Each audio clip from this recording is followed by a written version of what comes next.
Lideramos el camino de la opinión pública y buscamos que la cultura del debate alcance consensos y soluciones a los problemas de nuestro país.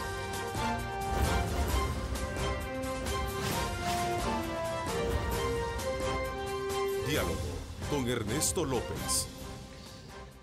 ¿Qué tal? ¿Cómo están? Un placer enorme saludarles a ustedes. ¿Cómo están? Qué gusto saludarles. Gracias por acompañarse, como siempre, de Diálogo con Ernesto López. Bienvenidos a Cadena Megavisión. Somos canales 15, 19 y 21, como siempre, cubriendo todo el territorio nacional. Iniciamos la semana expresando nuestro mejor deseo para que, contra todo mal o bien que usted tenga, sus metas, pues, puedan ser cumplidas. Recuerde poner a Dios en el centro de sus actividades. Esta mañana hacemos una valoración sobre los alcances que tienen las negociaciones fiscales entre el gobierno y la oposición, obviamente en un entorno económico de país que, no hace falta recalcar, tiene grandes desafíos. Estamos por cerrar el ciclo económico y veremos cómo hemos y cuánto hemos avanzado o qué se está haciendo al respecto.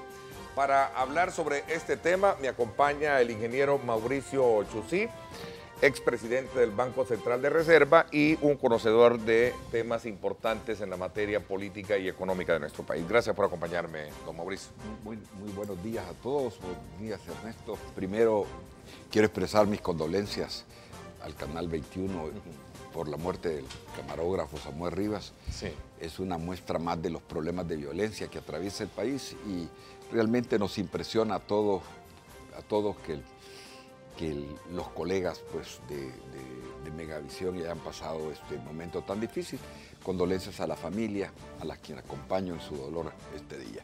Sí, muchas gracias. Le agradezco muchísimo sus palabras. La verdad que suman al clamor de otros que en el silencio y no tienen esta ponderación de estar en un lugar como nosotros para poder establecer ese tipo de condenas y también de mostrarse solidarios. Pero la verdad que el caso muy en particular de nuestro compañero de labores y todas estas posiciones que se han sumado van también acompañando el dolor de esas madres, de esos padres que están en lo más recóndito y que sufren las consecuencias de esta peste que tenemos en el país, pero que no tienen esa voz para poder decirla y condenarla como lo hemos hecho esta mañana. Así es que muchísimas gracias por sus palabras, don Mauricio.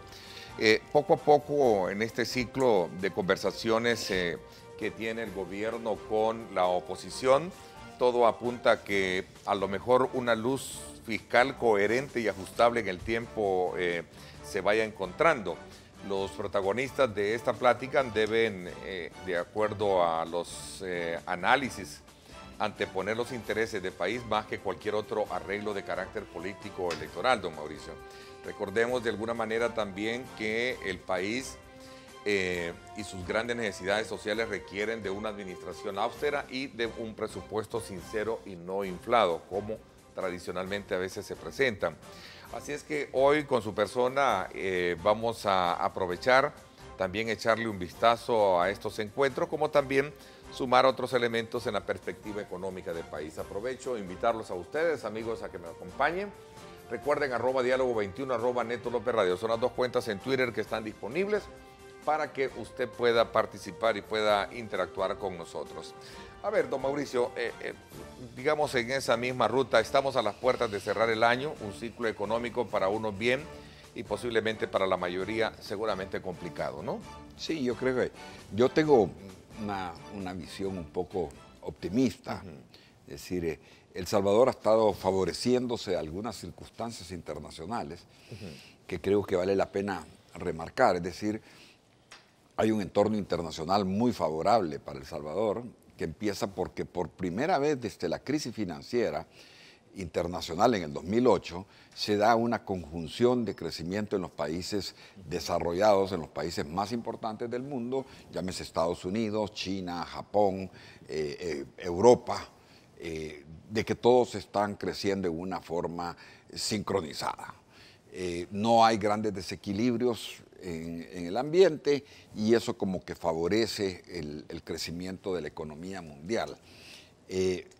Particularmente nuestro principal socio, que es los Estados Unidos, se encuentra en una leve recuperación y prácticamente va a duplicar su tasa de crecimiento. esto es importante por dos razones fundamentales, Ernesto. Es decir, primero, porque pongámoslo así, el 50% de las exportaciones salvadoreñas en cifras redondas va dirigido a los Estados Unidos. O sea, en la medida que los Estados Unidos tienen una buena tasa de crecimiento, hay más demanda de nuestras exportaciones. Y el otro fenómeno que creo yo que incide fuertemente y que lo voy a tratar de transmitir más en una forma más precisa, es el tema de que los niveles de desempleo, al haber una actividad económica fuerte, los niveles de desempleo caen. Estados Unidos tiene un nivel de desempleo del 4.1, que para la gente del Banco Central de los Estados Unidos, eso es pleno empleo. Es decir, ninguna economía aspira a tener cero desempleo, sino que hay un 4% de gente que no tiene empleo, que es lo normal. Pero eso va acompañado, en este caso, de una tasa de desempleo hispano, es decir, la categoría en la que están nuestros compatriotas salvadoreños en los Estados Unidos, de tan solo el 5.1%. Es decir, hay trabajo en los Estados Unidos y eso está favoreciendo los envíos de remesas junto con la incertidumbre que ha generado la suspensión de algunos programas.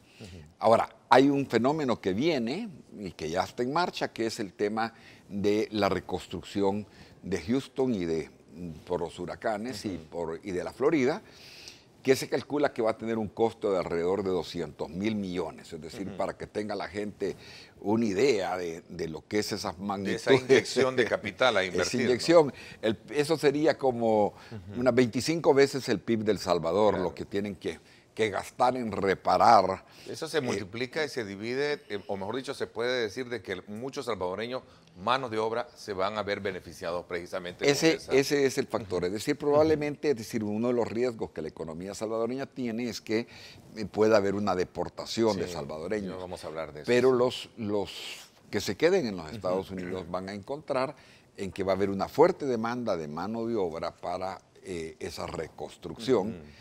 Y que si no hay suficiente mano de obra, lo que sucede, porque son economías de mercado, es que si no hay suficientes trabajadores, entonces lo que pasa es que suben los salarios. Es decir, al escasear la mano de obra, la gente empieza a cobrar más. Entonces se plantea ahí un entorno muy positivo que lo vemos reflejado fundamentalmente en el tema de crecimiento de remesas y crecimiento de exportaciones. Ok, regresemos al principio de su intervención.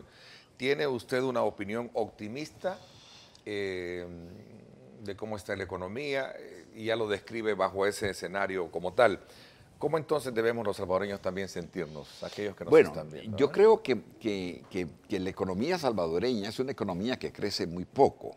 Pongámoslo así. Entonces, yo tengo una metáfora que utilizo para explicar. Nosotros, es decir, el país crece, pero crece 2.2, 2.3%, o sea, un crecimiento que es insuficiente a todas luces para generar las necesidades de generación de empleo y un crecimiento insuficiente para que los salvadoreños sintamos el bienestar que viene acompañado de una tasa de crecimiento económico. Es decir, no todos vamos a sentir este tema, pero por lo menos podemos decir la economía no se está desmejorando. O sea, vamos a crecer probablemente lo mismo, un poquito más alto que lo del año pasado, pero seguimos, como digo yo, con un nadadito de perro. Yo no sé si los televidentes han visto nadar un perro. Es decir, el perro lo que hace es con sus manitas, avanza muy poquito, pero no se hunde. Y lo importante es decir, todos quisiéramos que la forma de avanzar de la economía salvadoreña fuera la de un nadador de competencia olímpica, pero lamentablemente, es decir, se nada poco. Y cuando hablamos de ese crecimiento y ese impacto, quiero recalcar que yo no veo casi nada de medidas internas para crecer. Es decir, no es la buena actuación del gobierno o la generación de las condiciones lo que está provocando este crecimiento, sino que más bien es el sector externo. Y hay un fenómeno, que Ernesto, que vale la pena verlo en el contexto. Es decir, la gente siente de que el periodo presidencial de este gobierno está terminando y las encuestas muestran de que la gente está muy desalentada con el comportamiento de la economía, la calificación del desempeño del presidente es muy mala, la intención de voto por el partido de gobierno es bien baja, y entonces yo creo que hemos entrado en un ciclo de esperanza, en el sentido de que algo va a cambiar. Y aquí yo digo algo va a cambiar porque mucha gente tiende a pensar de que eso significa que necesariamente el frente va a salir, y que la gente empieza a ver de que ya... No se refiere a eso. Yo me refiero a que aunque existe esa posibilidad, lo que sí creo yo es que si el frente sigue haciendo lo mismo y no cambia, va a perder las elecciones. Entonces yo tengo la esperanza que también ellos empiecen a pensar más en función del país. ¿Y hay tiempo para eso? Según Siempre, sus cálculos, siempre, usted es un hombre de cálculos, ¿no? Sí, siempre hay tiempo para hacer mejor las cosas, Ernesto. Todos en nuestra vida nos hemos encontrado con situaciones y que uno dice, ya no tengo tiempo o ya no puedo, ¿no? Hay momentos, siempre hay momentos para cambiar, siempre hay momentos para hacer mejor las cosas. Y vaya, por ejemplo, veamos la mejora que ha tenido el país en el doing business. Definitivamente, es decir, algo se ha hecho. Es cierto que nos están ayudando varias agencias internacionales, la cooperación internacional está colaborando, pero han habido algunos ministros que han dicho, miren, sí podemos hacer algo, sí podemos mejorar algo. Yo me recuerdo que al principio de los gobiernos del FMLN yo conversaba con un ministro y le decía, mira, hacer un programa para fomentar inversiones. No, si que en este país nadie va a invertir. Mira, crear algunos incentivos. No, si en este país nada va a pasar, nada bueno va a pasar. Y eso lo seguimos viendo y aquí hay un quiebre definitivamente. Esos funcionarios que han sido muy negativos han perdido últimamente poder y vemos cómo cuando se suspende la política de confrontación política entre las dos principales fuerzas del país, el país gana. Y si no entienden el mensaje, hay que decirlo claramente, los salvadoreños ya no queremos que se estén tratando como enemigos y que empiecen a pensar en nosotros y en sacar adelante este país. Cuando alguien como usted describe un escenario como este, qué bien porque necesitamos a alguien que abrace nuevas ideas en este país. Pero cuando sacamos del debate, seguramente estos elementos, si nos vamos por la oposición, esta economía y el país está muy mal. Pero si lo vemos desde la perspectiva del gobierno, comienza a mostrar cifras, indicadores, inversiones que dicen otra lectura. Bueno, ¿qué recomienda usted? Miren, yo tengo una experiencia. Y perdóneme un poco pero fíjese que el punto es bien importante. Yo tengo una experiencia muy particular cuando, siendo presidente del Banco Central en tiempos del gobierno del presidente Duarte, nada era bueno, todo era malo. Pero el esfuerzo que se hacía por mantener la economía andando y que la economía no colapsara durante la guerra era un esfuerzo muy grande. Y algunas cosas buenas pasaban, pero cuando entramos en el juego político, la oposición simple y sencillamente era destructiva. Entonces, yo creo que los salvadoreños tenemos que entender ese juego político. Lo normal es que la oposición diga que todo está malo y que el gobierno diga que este es el Alicia en el País de las Maravillas, que todo está bien. Yo creo que hay que ser objetivo. Hay cosas en las, como yo insisto, es decir, que la economía tiene un mejor comportamiento que lo que tenía el año pasado, pero en gran parte es porque el entorno externo nos está favoreciendo. Por ejemplo, los precios de petróleo y de hierro, de cobre, de las materias primas, están muy bajos. El petróleo en particular está casi a la mitad de lo que estaba hace 3, 4 años. Eso favorece el consumo. Las remesas han crecido 10%, las exportaciones de productos no tradicionales están creciendo casi 10%, pero en eso, como digo yo, son factores en los que la mano del quehacer gubernamental no está presente. Ahora, la inflación sigue estando baja, lo único que ha afectado un poco la inflación es esa pequeña alza del petróleo que pasó de los 40 dólares el barril a 55 dólares el barril, pero y que afecta el transporte y que afecta los derivados y la energía. Pero el resto, la inflación estaba en el 1,5%, que es de las inflaciones más bajas de América Latina, las exportaciones creciendo. Uno puede también encontrarse que hay otras oportunidades con relación al sector externo. Por ejemplo, Centroamérica, que es una región que se parece mucho a El Salvador, está creciendo un 4%. También movida y favorecida por ese crecimiento de los Estados Unidos, porque los Estados Unidos no solo son el principal socio de El Salvador, es el principal socio de las economías de toda Centroamérica. Todos los países de Centroamérica reciben remesas de los Estados Unidos, que también están favoreciendo las economías de Guatemala, de Honduras, y de Costa Rica y de Nicaragua. Y eso, el tener una región sin grandes desbalances y creciendo un 4%, hace que también las exportaciones a Centroamérica crezcan. Entonces, insisto, el ambiente externo nos favorece y yo creo que hay algunos otros factores que no tienen nada que ver, como que digo yo, con el desempeño gubernamental, como un sistema financiero muy sólido. Don Mauricio, a ver, cuando examino la carta de presentación que tiene el gobierno, nos habla precisamente de todos los planes y programas que ha lanzado, que de alguna manera se han convertido como en temas de inversión. Por ejemplo, corredores productivos, habla de las inversiones en el aeropuerto Monseñor Romero,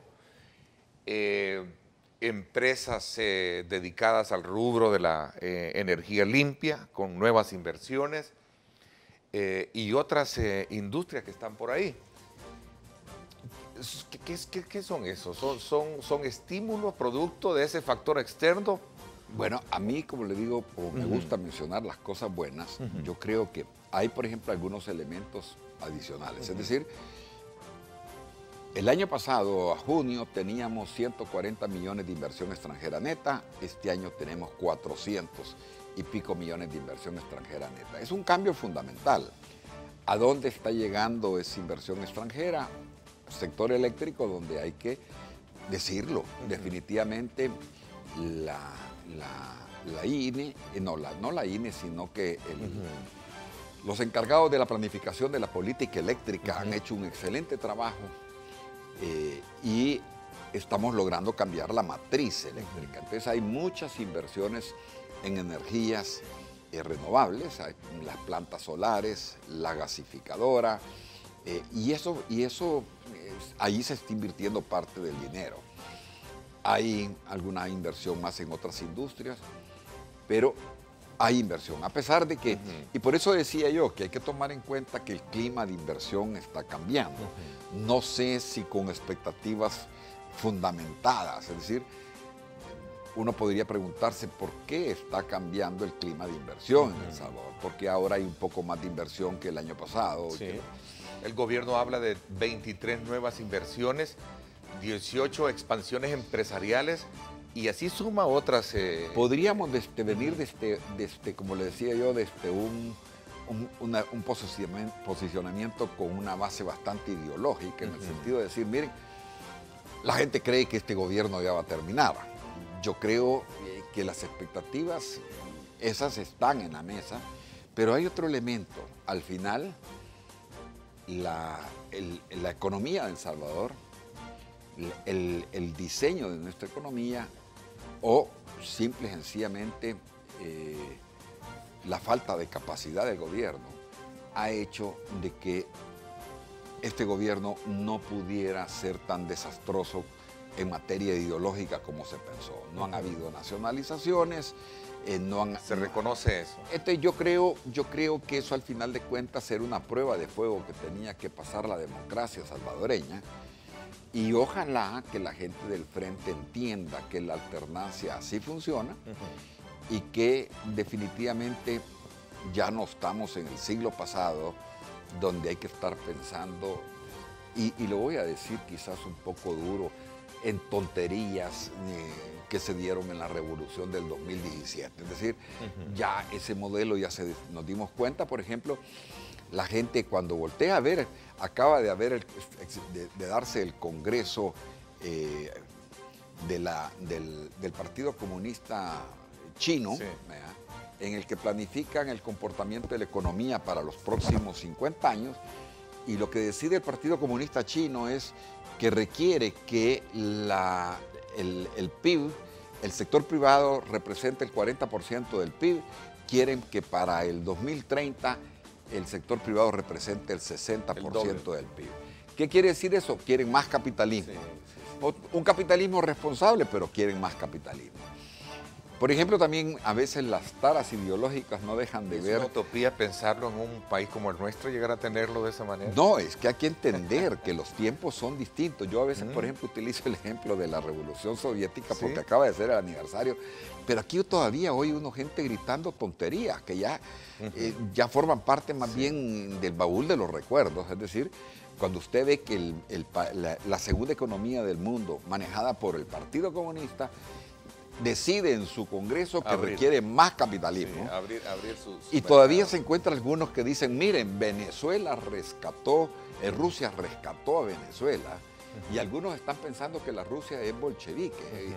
Rusia es un país capitalista, pero con un capitalismo salvaje, que viene de que esos nuevos ricos rusos, que no son los zares, son los exmiembros del Partido Comunista que se hicieron millonarios cuando el bloque de países soviéticos colapsó, y ellos se volvieron la nueva oligarquía.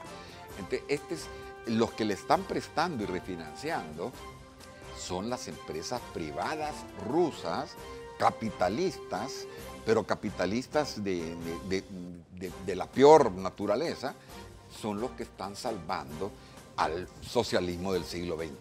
Entonces son las utopías que en este país espero que algunos hayan entendido y que nos demos cuenta de que definitivamente ya no se debe pensar ni con el radicalismo de derecha ni con el radicalismo de izquierda que nos ha causado tanta destrucción. ¿Qué tan estimulado está el sector productivo nacional con base a las políticas de lo que ha hecho este gobierno a lo largo de este año? Voy a hacer una pausa para ir un poco, y regresamos. Entrar en esa dinámica que nos va a llevar seguramente, don Mauricio, a evaluar el comportamiento de negociación fiscal que hay entre el gobierno y el sector político, incluyendo organismos internacionales. Vamos a la pausa, gracias por estar con nosotros. Recuerde, @diálogo21, @Neto López Radio, son las dos cuentas en Twitter que están disponibles para que usted participe. Regresamos. Recibe tus remesas familiares por medio de las cajas de crédito y bancos de los trabajadores del Sistema Fede Crédito. Sistema Fede Crédito, queremos darte una mano.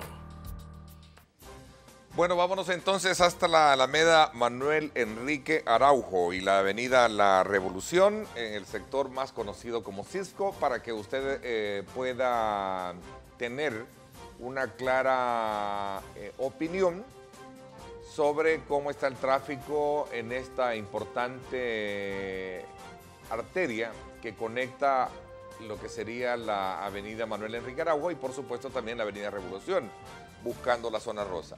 Tenemos desde luego fluidez vehicular, normal el tráfico a esta hora, cuando son las 6:56.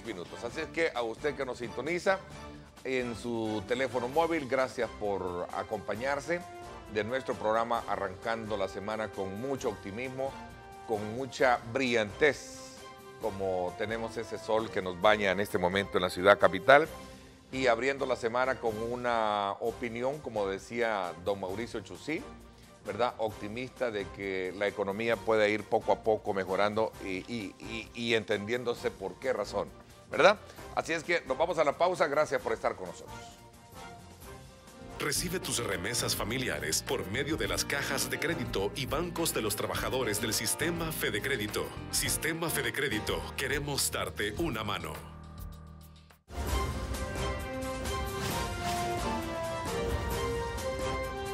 Diálogo con Ernesto López. Estás viendo Diálogo con Ernesto López.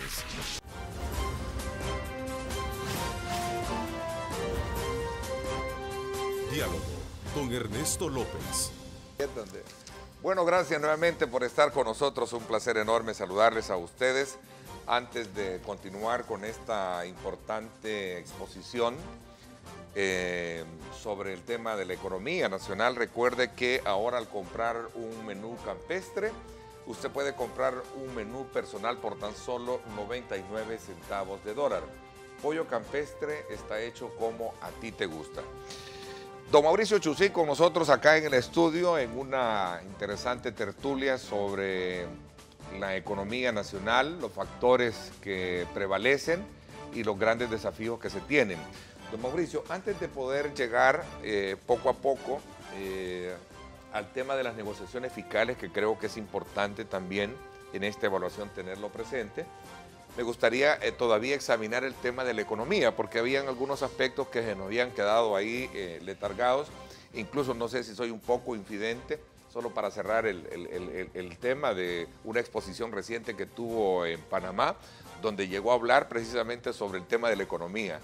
¿Cuesta hablar de la economía de El Salvador allá afuera? Bueno, fue una conferencia que di a solicitud de la Bolsa de Valores para estimular que los panameños inviertan en títulos de empresas salvadoreñas, es decir, para atraer inversión panameña a la Bolsa de Valores de El Salvador. Y cabalmente, es decir, cuando uno sale a vender al país, porque tiene que hacerlo, es decir, yo creo que todos los salvadoreños debemos de ser como embajadores de nuestro país y tenemos la mala costumbre de que salir a contar solo las cosas malas que nos pasan. Entonces aquí nos esforzamos con la bolsa de ir a plantear, en la medida de lo posible, ir a plantear pues las cosas positivas. Y según tengo entendido, ha habido un pequeño repunte de inversionistas panameños a raíz de esa visita que organizó la Bolsa de Valores. Llegaron los emisores de El Salvador a mostrar sus emisiones y creo que eso como que ha motivado a que haya más gente de Panamá invirtiendo en El Salvador. Hay cosas positivas que hacer, Ernesto, y que nos toca hacerlas a todos. Regresando a la parte económica, yo creo que hay un tema que cuesta un poquito explicarlo, y es que cómo favorecen las exportaciones y cómo favorecen las remesas a la economía salvadoreña. Resulta que al no tener moneda, la liquidez de la economía salvadoreña se da en el sector externo. Es decir, si nosotros tenemos exportaciones más altas de bienes, y ojo, que aquí no volteamos a ver el tema de servicios, y importaciones se quedan más o menos creciendo poco, resulta que ahora las remesas están cubriendo el déficit comercial. O sea, las remesas han crecido un 10% y se espera que las remesas alcancen casi los 5.000 millones de dólares este año. Entonces vamos a tener que el país va a tener, prácticamente no va a tener déficit en el sector externo. ¿Por qué? Porque han crecido las exportaciones, porque han crecido mucho, es decir, y hay que voltear a ver, el país se está convirtiendo en una economía de servicios y toda esta gente que está en los call centers y gente que se dedica a elaborar programas de computación y otra serie de servicios, vaya, por ejemplo, las exportaciones de servicios de llamadas que se hacen a los compatriotas que llaman a los salvadoreños, hacen que el sector servicios también esté creciendo, y al no haber déficit en la cuenta corriente, porque las remesas lo alcanzan a cubrir, tenemos un fenómeno muy particular porque El Salvador emitió 600 millones de dólares en bonos a principios de año y han entrado 400 millones de inversión extranjera directa neta. Eso ha hecho de que las reservas internacionales del país crezcan, eso ha hecho que la liquidez interna crezca, que los depósitos en los bancos crezcan y que el crédito de los bancos a las empresas productivas crezca casi un 6% y a las personas también otro 5 y pico por ciento. Entonces, ese crecimiento del crédito yo creo que es importante porque también favorece el consumo. Entonces nos encontramos con que la gente ha recibido remesas, las empresas están vendiendo más al exterior, pero además de eso los bancos están logrando prestar más dinero y esos préstamos favorecen también el desempeño de la economía. Entonces como que tenemos ahí un elemento interesante. Y el otro tema es decir que a raíz del acuerdo del sistema de pensiones, el precio de los bonos, que ha sido una cosa que yo he traído a la televisión en varias ocasiones, ha ocurrido de que los bonos del Salvador ahora han regresado a sus niveles que tenían antes de la crisis. Es decir, ya ahora comprar bonos salvadoreños ya valen más del 100%. La tasa de interés, acordémonos de que la última colocación se hizo a 8.40. En este momento los bonos del Salvador están rindiendo 6.40. O sea, si fuéramos al mercado a colocar bonos, ya no pagaríamos el 8%, sino que pagaríamos el 6.40 o una cifra cercana a eso. Y el diferencial, el riesgo país que se llama, que esto es más complicado para que la gente lo entienda, pero el riesgo país ha caído de 6,20% a 4,20%. Es decir, ha bajado casi 2 puntos y eso prácticamente, es decir, es un indicativo de cómo también, no solo algunos que revisamos la economía, sino que es un indicativo de cómo el mercado internacional está percibiendo el desempeño de la economía. Entonces ahí también tenemos un indicador que nos dice las cosas no están siendo percibidas tan mal. Entonces, Las pensiones, ese arreglo político llegó a estabilizar. Llegó a estabilizar y a dar y a hacer ver de que los salvadoreños somos capaces de ponernos de acuerdo, que eso es muy importante. Y finalmente, porque yo sé, Ernesto, que usted quiere platicar de las negociaciones, No, pero quiero otros puntos todavía pendientes ahí, pero qué bueno. Sí. Pero quiero amarrar con la parte fiscal. Fíjense que cuando uno ve el comportamiento del sector público, no financiero, resulta que las últimas cifras que están disponibles son a septiembre. A septiembre, ya sea porque no ha habido caja, y eso no permite pagar las obligaciones del Estado, o porque, como decía el ministro, finalmente hemos aprendido, como decía finalmente el ministro más bien, decía, hemos aprendido a no gastar. Y es curioso, porque esa frase la dijo en una conferencia, dice, hemos aprendido a no gastar. Entonces resulta que el déficit fiscal antes de pensiones, a septiembre no existe, sino que hay superávit. Entonces el país no tiene déficit fiscal a septiembre, sino que tiene 226 millones de dólares de superávit fiscal. Ahora, ya al meter el tema de las pensiones, el déficit queda solamente en 170 millones. Pero para que tengan una idea los televidentes, el déficit después de pensiones es la mitad del déficit que había el año pasado a septiembre.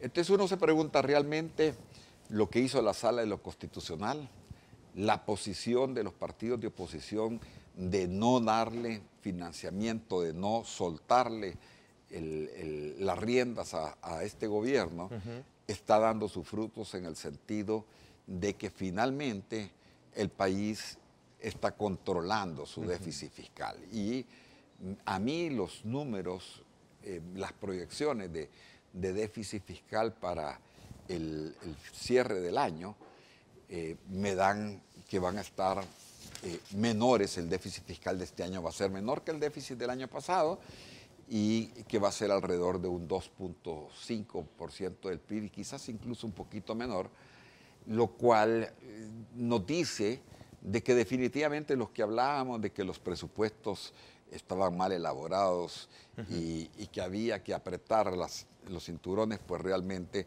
teníamos algo de razón. Es decir, había formas de reducir el déficit y yo creo que esa reducción del déficit permite pues de que el país también se ha percibido mejor la economía. Hay un esfuerzo en esa dirección. Y ese déficit de un 2.5% del PIB y quizás hasta de menos, no lo va a definir la capacidad de gasto. Es decir, no lo va a definir cuánto es lo que el gobierno quiere gastar o necesita gastar, sino que lo define la cantidad de financiamiento que el gobierno tiene. Ok, don Mauricio, a ver, elementos bien importantes que usted ha planteado, el tema fiscal, el tema de pensiones. Voy a regresar un poco al tema del PIB, porque usted hablaba en 2 ocasiones del factor importante o de impacto que tiene el tema de remesas. El país, teniendo esa codependencia de remesas, estará haciendo lo que se debe de hacer para, de alguna manera, esperar, digamos, una situación negativa a partir del 7 de enero, cuando el gobierno estadounidense, de alguna manera, y por todo lo que apunta, es que de alguna manera vamos a tener... no van a renovar. No van a renovar el TPS. Quisiera hablar con eso porque me están pidiendo una pausa comercial, que habláramos sobre ese punto porque es importante, ¿no? ¿Qué hacer, cómo prepararnos para poder enfrentar esa situación, que es casi una realidad, lamentablemente? Vamos a una pausa. Gracias por estar con nosotros. Aprovecho también, hablando de estímulos en la inversión, hablando de rubros, porque es importante también hablar de algunos rubros. El rubro de turismo, que de alguna manera también el gobierno habla de crecimiento, habla de nuevas inversiones. Aprovecho a invitarlos a que me acompañen hoy a las 6 de la tarde. Vamos a hacer una evaluación económica sobre el impacto del turismo con el ministro del ramo, Napoleón Duarte. Así es que desde ya los invito a que nos acompañen. Astrid Ábalos y este servidor a las 6 de la tarde por 107.7 Fuego, estación del Grupo Radial Megavisión. No se pierda el programa porque estará interesante.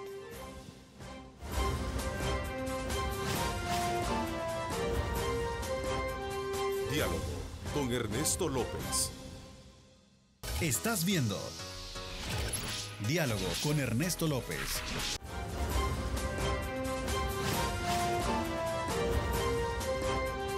Diálogo con Ernesto López. Farmacias Cefafa, abierta a todo público, te invita a conocer nuestras 23 sucursales a nivel nacional. Call Center 2514-4999. Bueno, recuerde que Farmacias Cefafa están abiertas a todo el público con 23 sucursales a nivel nacional, con servicio a domicilio en San Salvador, San Miguel Centro y también en Chalatenango. Farmacias Cefafa abierta las 24 horas del día. Un tema medular que está hoy en boca de todos y en la preocupación de todos son cerca de 190,000 salvadoreños que dependen del TPS y que de alguna manera representan una base importante de aportación dentro de esos 4,000 a 5,000 millones de dólares que anualmente recibe el país. Un factor de mucha, no sé cuánto del PIB representa esto, don Mauricio.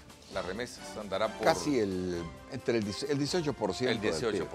Es muy significativo. Es muy significativo. La gran pregunta, ¿qué va a pasar si de alguna manera se ve afectada con la, digamos, deportación o la no renovación de este TPS para los salvadoreños? Yo tengo esperanza de que la reconstrucción, como decía, de Florida y de Houston va a hacer pues, de que los salarios suban. Si hay una deportación de mano de obra salvadoreña o en general de mano de obra hispana, probablemente los salarios suban un poco en los Estados Unidos.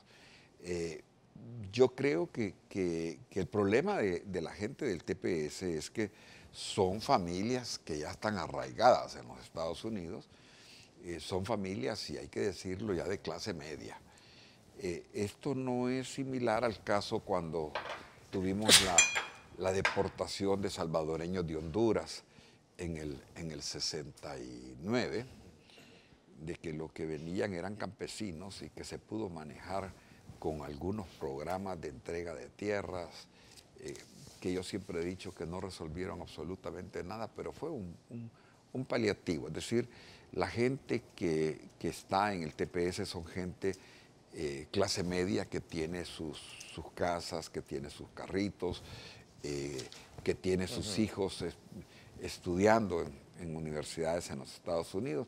Y entonces que la situación para El Salvador y las expectativas que tiene esta gente, que son, por cierto, son ciudadanos. Hay que entenderlo en el concepto de que las clases medias que tienen ya claro su rol de ciudadanos van a demandar del Estado no solo ese clientelismo, ¿verdad?, de que qué nos va a dar el Estado. No, ellos van a venir a plantear que quieren sistemas de salud adecuados, que quieren educación para sus hijos adecuada, que quieren una seguridad. ¿Verdad? Son 200,000 personas que van a venir a incidir en la política de este país y a incidir positivamente, porque ellos han estado acostumbrados a que el Estado es un Estado que funciona.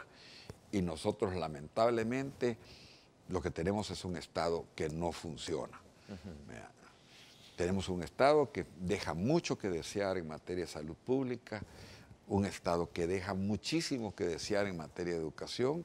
No digamos el problema de seguridad, que lo vivieron ustedes la semana pasada. Y que es una realidad y que impacta fuertemente también en todo ese clima de negocios. Sí, y venir a vivir a un... Este es un Estado que expulsa a sus ciudadanos. Es decir, la aspiración de los padres de familia es: ¿qué hago con mis hijos en este país que no generan empleo? ¿Qué hago con mis hijos en este país que no les da seguridad ni para ir a la escuela? Y ahí yo quiero aprovechar para mandar un mensaje, es decir, ahora que se avecina un periodo electoral, tenemos que entender los salvadoreños, primero que tenemos que ir a votar, o sea, primero que tenemos que comportarnos como ciudadanos, y si en el pasado nuestros votos no han sido considerados, no han sido tomados en cuenta, yo creo que hay que hacer que nuestros votos cuenten y escojamos bien a los diputados. Primero, es decir, veamos quiénes son los diputados corruptos y hay que sacarlos de la Asamblea.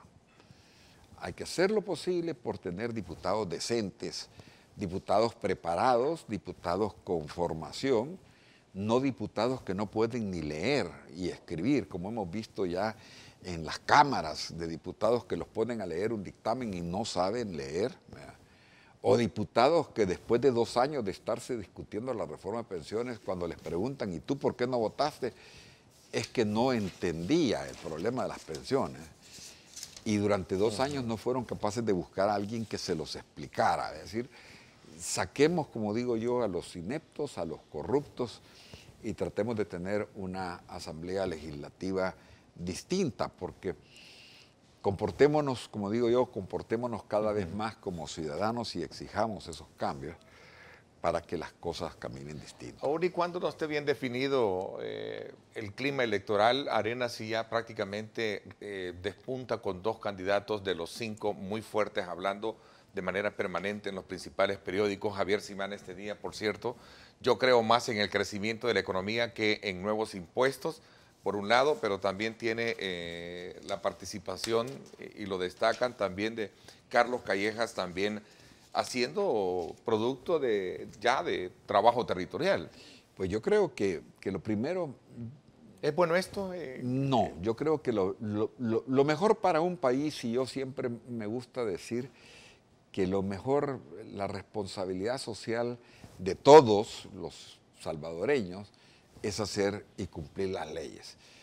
Y hacer que se cumplan y cumplir las leyes en todo sentido. Es decir, el Tribunal Supremo Electoral debe evitar que haya campaña anticipada. Es decir, porque después, si no hacemos ese empeño de hacer que las leyes se cumplan, por ejemplo, la ANEP trae al señor Giuliani, y Giuliani lo que trae es un programa que se llama de cero tolerancia. Hay que recordar que en el 2000, más o menos, Fusades trajo al primer experto que se trajo para ver el problema de violencia. Y este venía hablando exactamente lo mismo. Han pasado 16 años y seguimos hablando de cero tolerancia. ¿Qué es cero tolerancia? Es decir, acostumbrémonos a exigir que la ley se cumpla en todo, que nadie se pase las líneas amarillas, que nadie mate a nadie, que nadie le robe a nadie, que la corrupción no quede impune, y cosas como esta, que no hayan campañas anticipadas, que se respete la ley, que no haya trampa, que no haya trampa. Esto de las elecciones a muchos nos tiene preocupados porque vemos las intenciones de algunas fuerzas políticas de ver cómo se hace, cómo se regresa al viejo esquema de trampas que había en los 70 y que nos llevó a la guerra fratricida que nos llevó.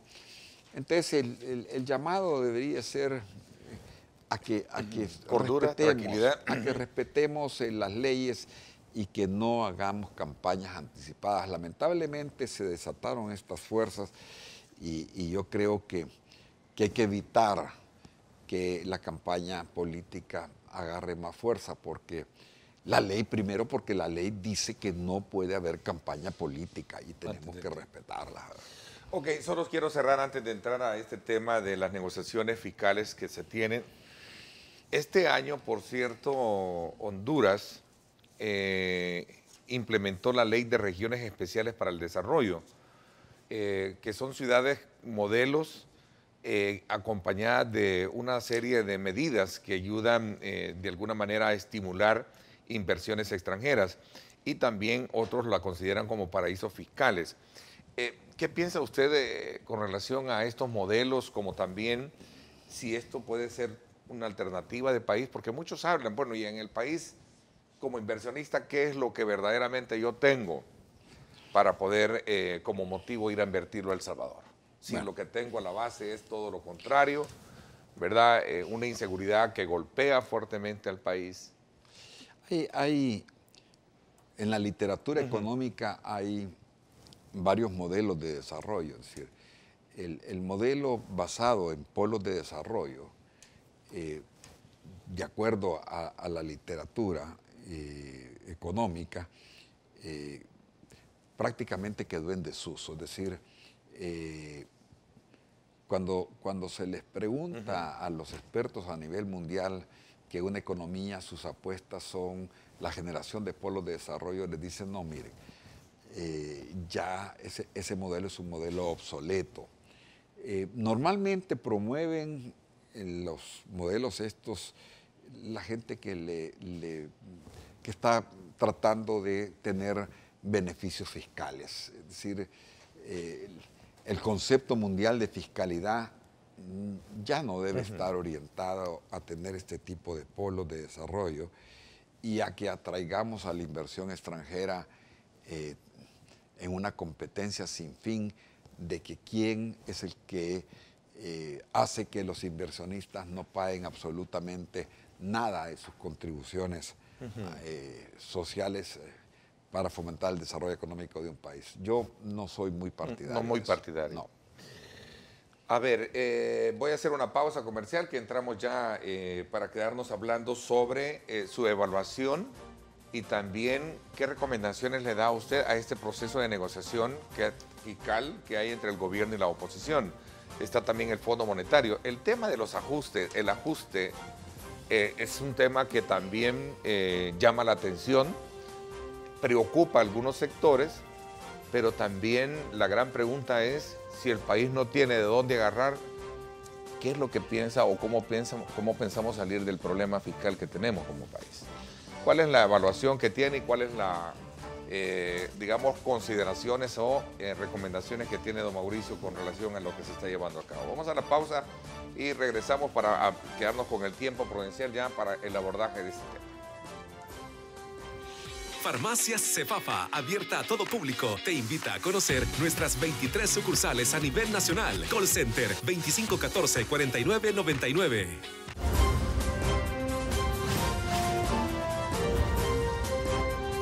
Diálogo con Ernesto López. Estás viendo Diálogo con Ernesto López.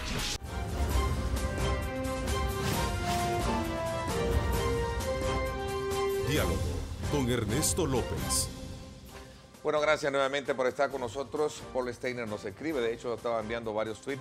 El país, dice, requiere un crecimiento fuerte y sostenible, lo cual no se logrará solo con inversión extranjera y olvidándose de la economía de abajo. Aquí hay dos tipos de economía, ¿no? No sé si podemos, perdón la expresión maldicha, pues no sé si podemos bajar abajo, ¿verdad? Para estudiar un poco ese fenómeno.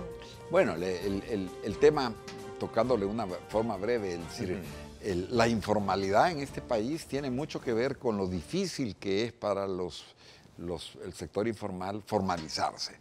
Entonces tiene que haber un programa que facilite a que la gente que esté en el sector informal se formalice. Es decir, las recientes mediciones todavía muestran de que estamos muy rezagados en el tema de la formalidad, lo que cuesta formar una empresa y más que todo, y lo que cuesta cerrarla. Pero además de eso, yo creo que está la parte de estímulos y está la parte también de desestímulos. O sea, yo siempre he creído que en materia fiscal, en los 8 o 9 años que han habido de este gobierno, pues, y en los gobiernos de Arena tampoco que se quiso abordar la parte fiscal de la informalidad. Yo creo que hay que buscar la forma de que el sector informal pague las contribuciones que le corresponde al Estado, pague sus impuestos. Es decir, ¿por qué? Porque si el sector informal no paga sus impuestos, todos queremos ser informales. Y ahí hay un tema que no está bien, porque la gente tiende a pensar que cuando uno habla del sector informal, se refiere a la señora que dignamente está vendiendo sus frutas en un canasto. No, en el sector informal hay verdaderos empresarios que son muy ricos. Verdaderos negocios. Sí, verdaderos negocios, verdaderos empresarios que son muy ricos.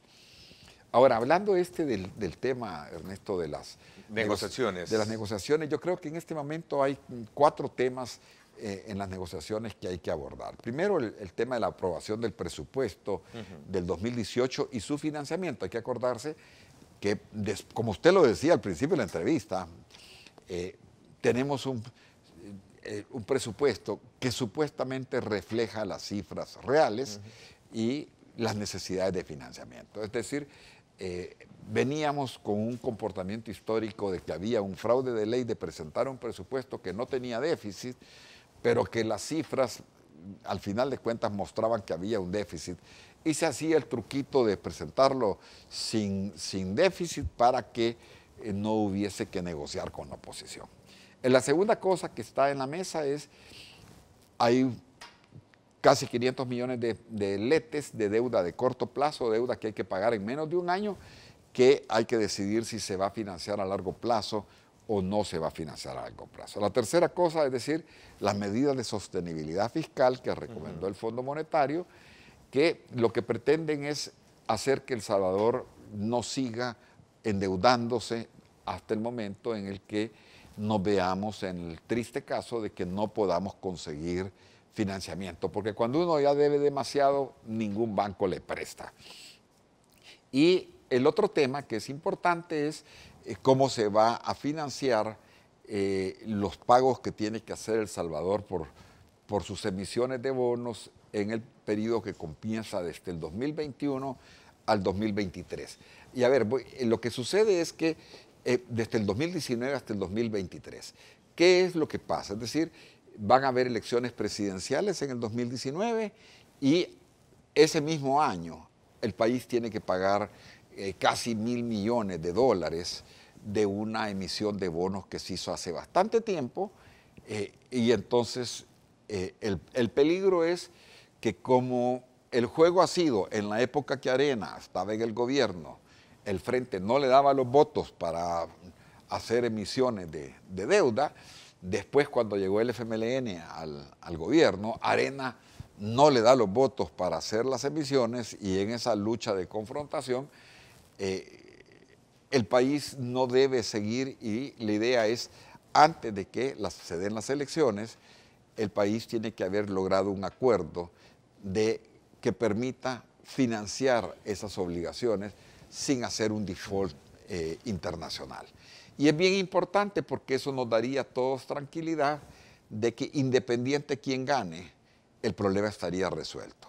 Lo peor que nos podría pasar es que ganara el Frente y que Arena no le diera los votos, o que ganara Arena y que el Frente dijera, hoy no te doy los votos. Entonces, el momento es muy propicio porque en este momento no se sabe quién va a ganar.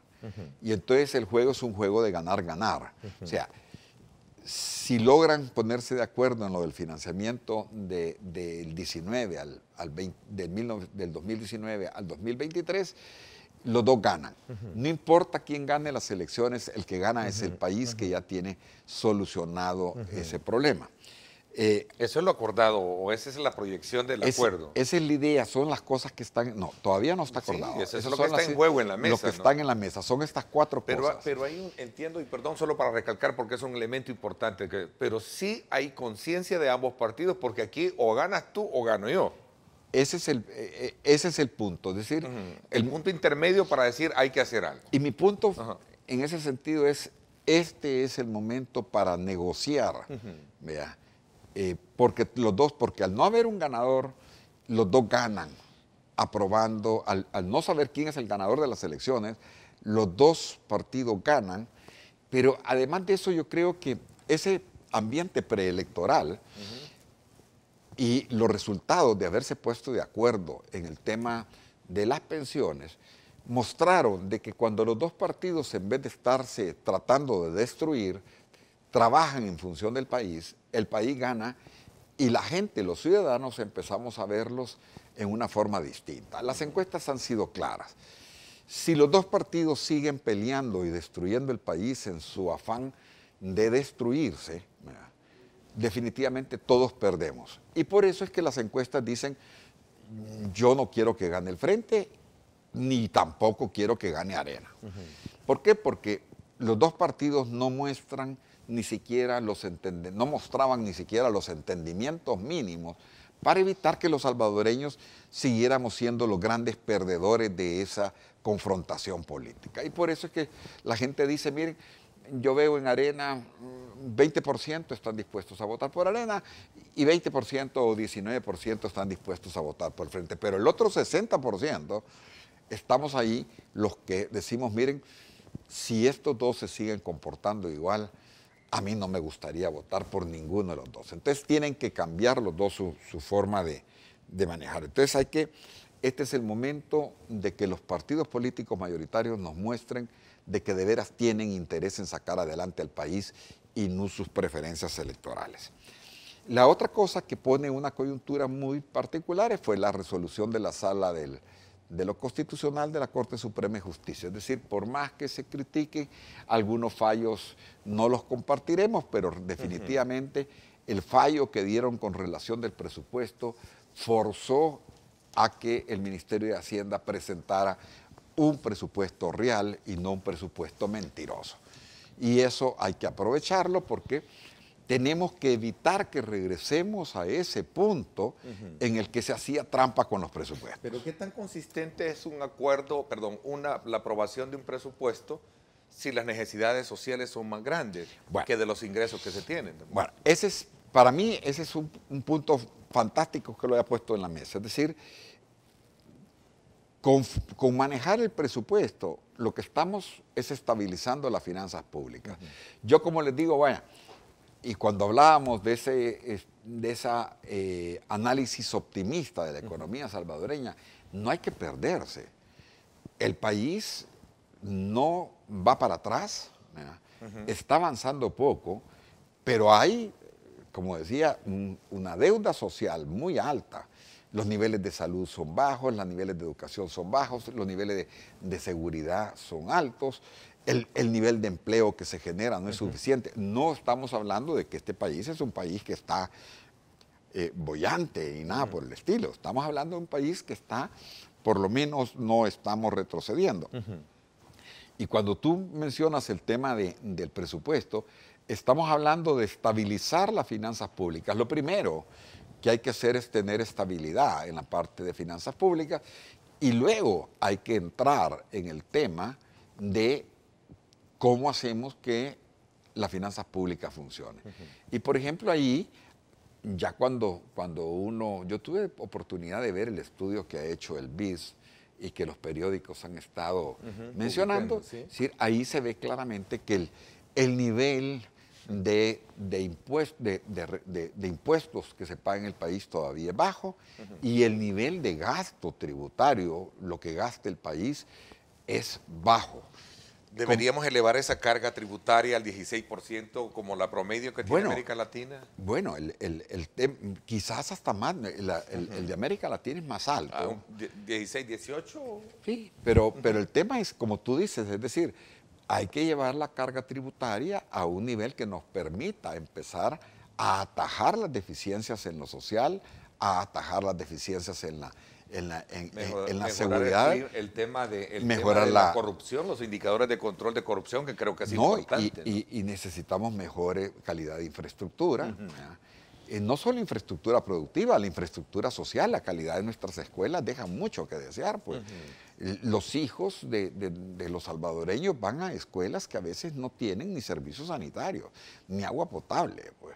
Entonces hay una deuda social muy alta, que no se trata solo de solucionar el problema de cubrir el déficit fiscal, se trata de lograr estabilidad fiscal para abordar posteriormente, ¿verdad?, el tema de la deuda social que hay.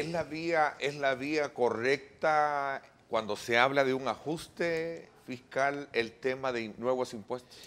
Yo creo que vamos a llegar a la necesidad de plantearnos nuevos impuestos. O sea, es muy difícil, volvemos al punto, es decir, podemos lograr una estabilidad de las finanzas públicas y de hecho es una maravilla que el gobierno haya aprendido a no gastar. Como dice el ministro Cáceres. Pero fíjese que a pesar de eso, todavía el presupuesto del 2018 trae 2.500 plazas nuevas. Porque que es una de las cosas que hay que ir abordando. En el último año, los gobiernos tienen la mala costumbre de pasar las plazas de contrato a ley de salarios. ¿Para qué? Para a toda esa gente que metieron sin pasar por los controles presupuestarios, meterla en la ley de presupuesto. Y todavía en el año preelectoral, el fenómeno es peor, porque lo que se hace es que se contrata un montón de gente, no en ley de salarios, porque la ley no permite crear plazas, sino que se hacen contratos y después cuando ya se van a ir, ¿verdad?, cuando ya se termina, ¿verdad?, entonces vienen y meten todos esos gente que han entrado al sector público por contrato, los meten en la ley de salarios y los convierten en plazas que a nadie puede deshacer. Producto del clientelismo político. Producto del clientelismo político. Okay, ahora, pero regresemos a ese tema, don Mauricio. Usted dice que vamos a tener que llegar un día a tocar, a debatir estos temas. Claro. ¿Hay tiempo para poder ir posponiendo un ajuste fiscal en el país? Bueno, mire, la reforma de pensiones ha dado espacio para posponer un poco. El entorno externo también está enviando energía positiva, dice Correcto. usted. Son las dos que recojo en resumen de lo que nos ha dicho. Sí. Y las condiciones políticas. Los dos partidos políticos dijeron, miren, ninguno de nosotros está dispuesto a tomar los costos políticos de en el 2019. En el 2018 ni en el 2019, o sea, hasta el 2019 después de las elecciones, el que gane y que ahí vea qué hace, qué impuestos son los que sube. Pero todos sabemos que el país va a necesitar de nuevos impuestos y de control de los gastos. Ahí en el tema de control de los gastos todavía hay mucho que hacer con los presupuestos de las autónomas, donde hay autónomas donde el nivel de desorden sigue siendo muy alto. Vea, en los periódicos del día de hoy hay una noticia que me llamó mucho la atención. La CEL dice que ANDA le debe de cientos de millones de dólares y ANDA dice que solo le debe 40 millones. Entonces uno dice, ¿cómo es posible que en las autónomas la contabilidad no permita saber cuánto le debe una institución autónoma a la otra. ¿Y cómo es que este gobierno ha permitido que en algunas autónomas estos funcionarios que las manejan simple y sencillamente puedan tener una diferencia de cientos de millones de dólares en materia de qué se debe o no se debe? Mira, yo creo que eso es pavoroso. Ahora, ¿qué es, Ernesto, lo que a mi juicio se debe negociar? Ok, hablemos de esto cuando regresemos porque nos queda ese punto. ¿Qué es lo que se debe negociar? Yo creo que es parte digamos, de condiciones claras que debemos de tener a partir de sus valoraciones para ir coronando un poco el análisis que esta semana, con la que esta semana hemos abierto el programa. Vamos a la pausa. Gracias a usted por estar con nosotros. Gracias por estar muy activos. @diálogo21, @Neto López Radio. Son las dos cuentas en Twitter disponibles para continuar con este debate.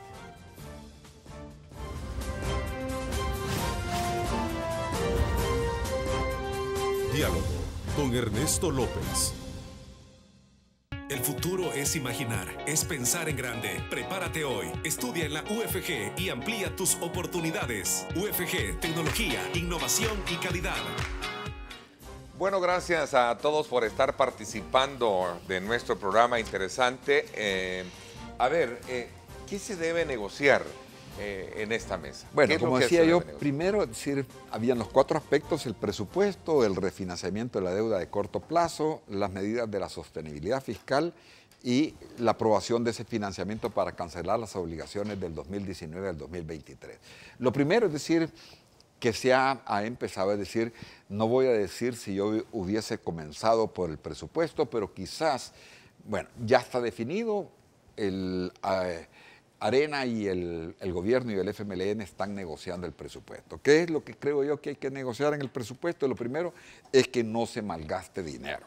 Es decir, que se cumpla lo establecido en la Ley de Responsabilidad Social y con los criterios que estableció la sentencia de la Sala de lo Constitucional. O sea, hay algunos elementos. La Ley de Responsabilidad Fiscal, que está vigente, que tiene que cumplirse, que no hay dinero para malgastar, no hay dinero para votar y hay que, que cumplir con esa sentencia de la Sala de lo Constitucional.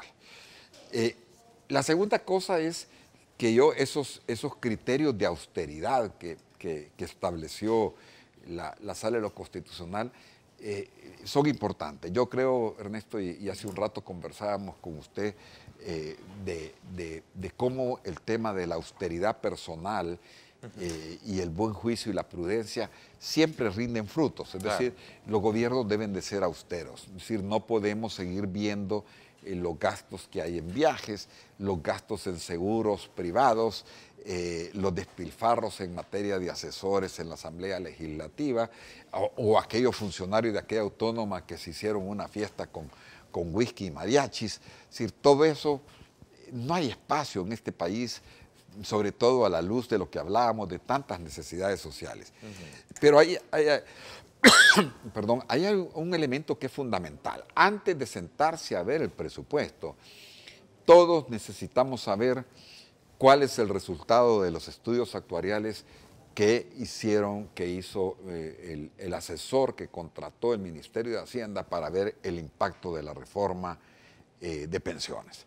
Esta es hora, y a mí me llama la atención, esta es hora que no sabemos cuál es el resultado de la reforma de pensiones, es decir, cómo se aliviaron los flujos del Estado, cuánto se reduce el déficit fiscal, y lo que hay son las primeras aproximaciones, pero los asesores que habían contratado tienen los modelos para saber eso.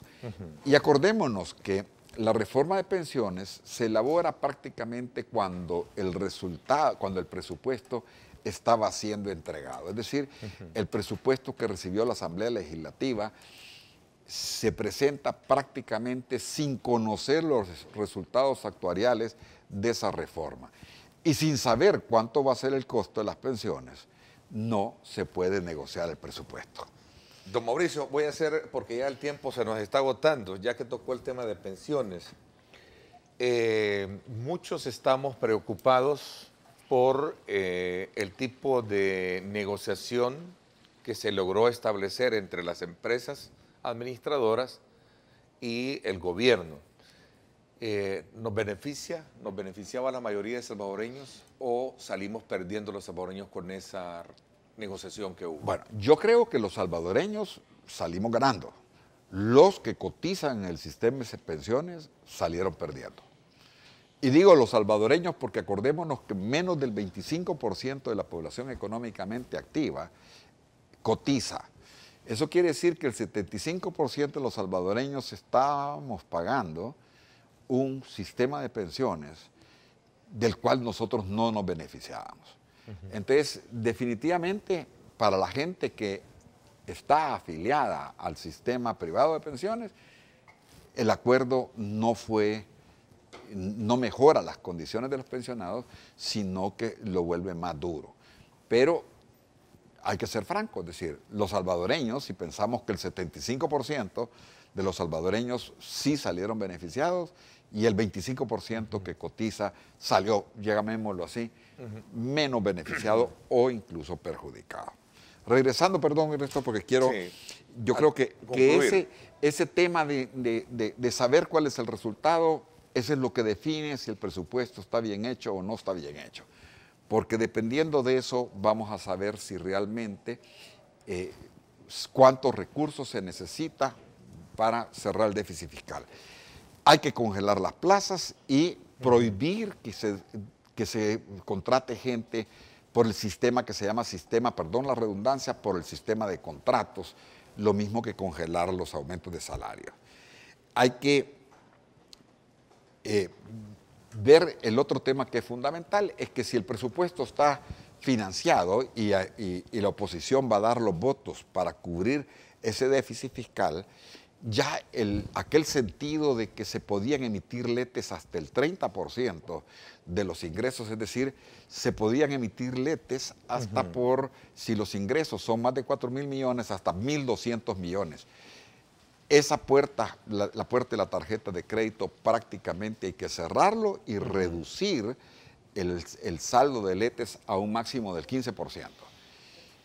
Y hay un 15% porque hay 500 millones de letes emitidas actualmente. Es decir, en el momento si se acuerda financiar esas letes para trasladar la deuda de corto plazo a largo plazo, con un 5% se cubriría lo que dice de los ingresos, se cubriría lo que dice la Constitución de la República de que las letes solo deberían de servir para financiar deficiencias temporales de liquidez. Entonces, es fundamental que se modifique la ley de responsabilidad fiscal reduciendo del 30 al 15% y corrigiendo un error que se cometió que dice que si hay préstamos de apoyo presupuestario, el máximo de letes no cuenta. Vamos desde luego, a estar muy expectante de lo que resulte de ese acuerdo, de esa negociación que tienen. Entiendo que hay avances importantes con solo el hecho de sentarse y decir, mire, independientemente quien gane en los próximos años, es bueno que tenga estabilidad para poder continuar con todos los compromisos sociales de gobierno. Bueno, es tan extenso, todavía nos quedaron pendientes en la mesa algunos temas. Don Mauricio, quiero agradecerle el que de buen gesto pues usted haya tenido compartir con nosotros, aperturar la semana con un tema importante como es el caso de la economía.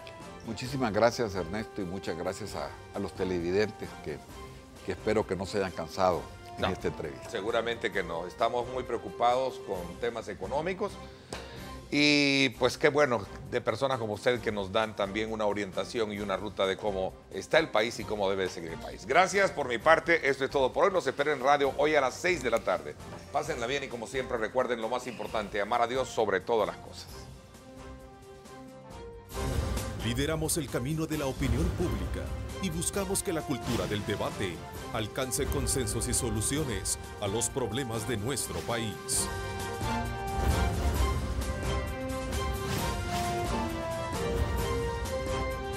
Diálogo con Ernesto López.